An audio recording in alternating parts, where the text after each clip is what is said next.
Hi everybody, this is Abby with Scrap and Abby, and I have kind of a crafty tip and kind of a couple things I'm going to be altering for some future projects and some craft storage in my craft room. So I just wanted to do a video before I got all this stuff put away because I'm actually in the middle of a couple other projects, which is pretty typical for me. So what I was doing is I was working on a card for a girlfriend of mine, and I had some extra modeling paste that I had mixed up with a couple different Lindy sprays. And instead of throwing it away, which is the ultimate no-no, I wanted to use this on a couple other future projects or things that I could put in my crafty stash to use on upcoming projects, or if I, need some inspiration or something like that. So what I did is I just used, I used what was left on these 5 tags in this little tiny mini canvas. And these are just the Avery craft tags that you can purchase at any home supply. I got mine from Staples or something like that. Anyway, that's all these are, the shipping tags. And then I just took a couple stencils, one that I was working with and one that I wasn't. And I just spread the rest of it on these tags. Just kind of, some of them are the full, this is like this part of the stencil, and I left this on here just because I thought it'd be easier for me to grab it, but then they kind of started getting in the way, so I ended up cutting them off. Some of them I just ripped off because I rarely use the actual string that comes on the tag itself. But anyway, so I thought that was kind of fun, and it's it's a good use of some leftover medium as well as the Lindy sprays, because you certainly don't want to waste that stuff at all. And it's got a little bit of dimension to it. Didn't make it too super thick because I wanted to have enough to complete a few tags. This one here, I just took some of the leftover that was left on the packaging, I mixed it on and just kind of scraped along the edges here just to kind of give a little more texture and look. And I think that one's really, really pretty. These are a couple different stencils from Prima, and this one I love. It's got the peacock feather. It's just part of it. It's a pretty good size stencil, so it's like a little over 6 by 6, I believe. And of course I couldn't get the whole image, but there's just another one. So I have these ready and available to use on an upcoming project. It's kind of in my little tag stash area that I have. And then I also had this little mini canvas, which was also left over from another craft project, so I'm recycling this twice now. Hopefully I'll actually use it. And it's just a little tiny piece of canvas, and I was already kind of that lilac lavender color from another project, as I said, and I just use a little bit more on here and just kind of scrape some of the extra on the edges of this as well. So I'll be using those in upcoming projects. I think they're pretty cute, and I can add some additional inking, sprays, that kind of stuff. And the next thing, a couple of things are some things I'm going to be upcycling.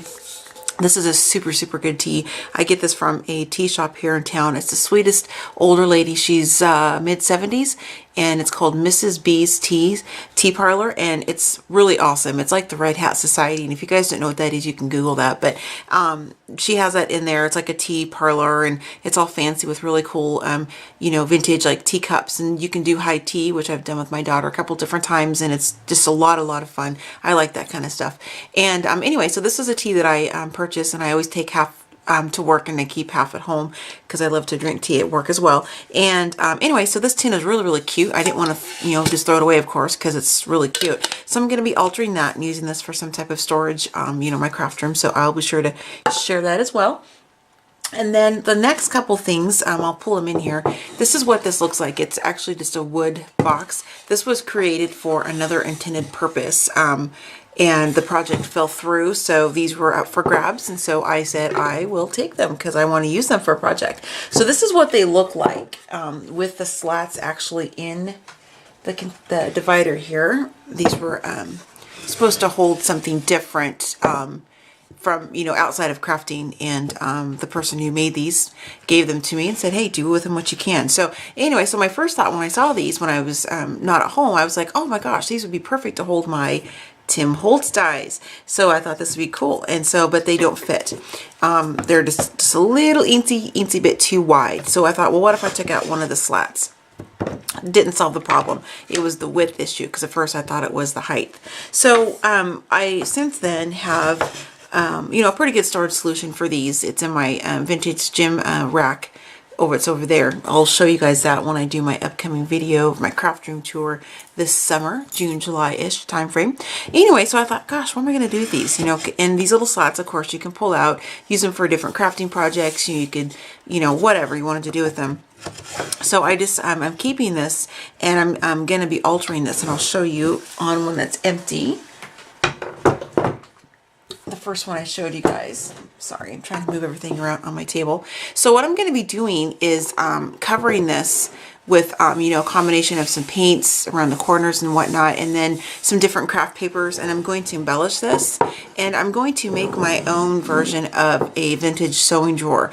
Now, I'm huge on having actual vintage stuff in my craft room, and I would say about 97% of what I have is vintage, as far as furniture and different things like that, and some, well, let me say 95, I should say. Anyway, so I'm not against having new things that look old, because obviously, you know, I have those items as well. So my point is to create this to kind of go along with the vintage drawer that I have, and I was going to pull it out to show you, but it's on my flower table and it's just got a lot of stuff all over it. So I'm just going to kind of talk you real quickly, and then of course I'll do a video when I work on this project alone. So I'm going to cover it, you know, paint it, that kind of stuff, because I don't want to have to worry about putting paper up here. And then I'm not going to worry about putting a divider, because what I'm going to be sticking in here is going to fit the width. It's going to be for some packaging of some different different crafty items that I have, whether it be ribbons and trims or flowers or things like that. Because my current storage solution, which I love, I'm outgrowing it because I'm, you know, getting more and more stuff over time. So I want to add to that and kind of keeping that same kind of vintage look that I like in my craft room. So what I'll do is I'll put one of my knobs that I have, some vintage, some aren't, to stick it on the front, and this to kind of make it match that decor. So I'll be sure to do a project share video when I get to work on this. Probably in the next week or a couple weeks, I should say, because I have some design team things coming up, as well as a very exciting YouTube hop. So let me put this out of the way. And then my last thing I was going to share with you guys is a coworker of mine. She always gets me all kinds of really cool crafty stuff when she's out and about, whether she's yard selling, whether she's, you know, getting rid of things in her home.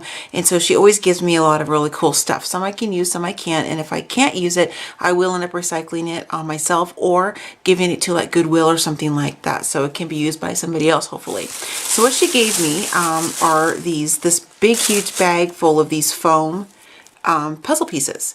And so I think these are really cool, because everybody, you know, does altered puzzle pieces. I know you can do the chipboard ones or the ones that are wood, but these are foams. These are pretty cool. And obviously I'm not going to make this many. I mean, there's like 1,000 or more of these in here pieces, but this will be fun to, you know, grab. I'm going to keep a bag out for myself, a bag full, and then I'll either probably give some away in a rack or something like that, or give them to maybe one of the classrooms in my school district, you know, for the kids to use as a craft or something like that, because, you know, I don't need to keep this massive bag myself. But anyway, so, you know, altering the pieces themselves, of course, and then, you know, even layering these on a bigger canvas or a layout or something, using some, you know, modeling paste or gesso, or, you know, some sprays and inks and things like that, just to kind of alter this and use it as background, really. So this is kind of going in my kind of fun and play area, because I have like an inspiration journal of it I work on in between design team projects and, you know, projects where people hire me to make things for them. Oh, sorry, my husband's calling. I'm going to pause the video real quick. Sorry, guys, just 1 second. Sorry about that, guys. Super important question. He wanted to know what I wanted for dinner. So anyway, I think I was done talking about this. So yeah, so this is just kind of going to be one of my side projects, you know, I work on when I'm not working on design team projects, or, you know, items or things where I'm being commissioned by people they're paying me to make them something. There, I spit it out. Sorry, I must have dinner on the brain. And then I kind of fibbed, because as I was talking to my husband, I saw one more thing on my table that I was going to mention and I forgot. So obviously this is nothing too super exciting. I mean, you know, it's just a mason jar. My sister-in-law, one of my sister-in-laws, because I have 4, she made some killer dill pickles, and we got a jar from her for Christmas, and I love it, love them. So we finished those up, and then I have the jar here, and what I'm going to do is alter this. I know 1,001 people plus have altered mason jars. It's not nothing new, groundbreaking, but it's the first time Abby's going to do one for crafting room storage. So that's why I'm going to go ahead and do it, you know, just because I want to recycle this, think it's cute. So I'm not sure what I'm going to do yet, but, you know, anyway. So those are just kind of where some things I wanted to share with you guys on video. Put my little tags back down here because I think they're pretty. So if you guys have any questions about anything, or, you know, you're really interested in seeing what I end up doing with these tags on a project, let me know. Leave some comments in the description below. And I'm going to go ahead and get back to some projects that I have I need to be working on. And I'm kind of getting sidetracked because I keep wanting to pull all this other stuff out, and I got to get it put away so I can get back on track. So I'll see you guys next time. It's Friday night, so I'm pretty excited because it's the weekend and I get to craft all weekend. So happy Easter, you guys, and happy Friday, and happy crafting. See you next time.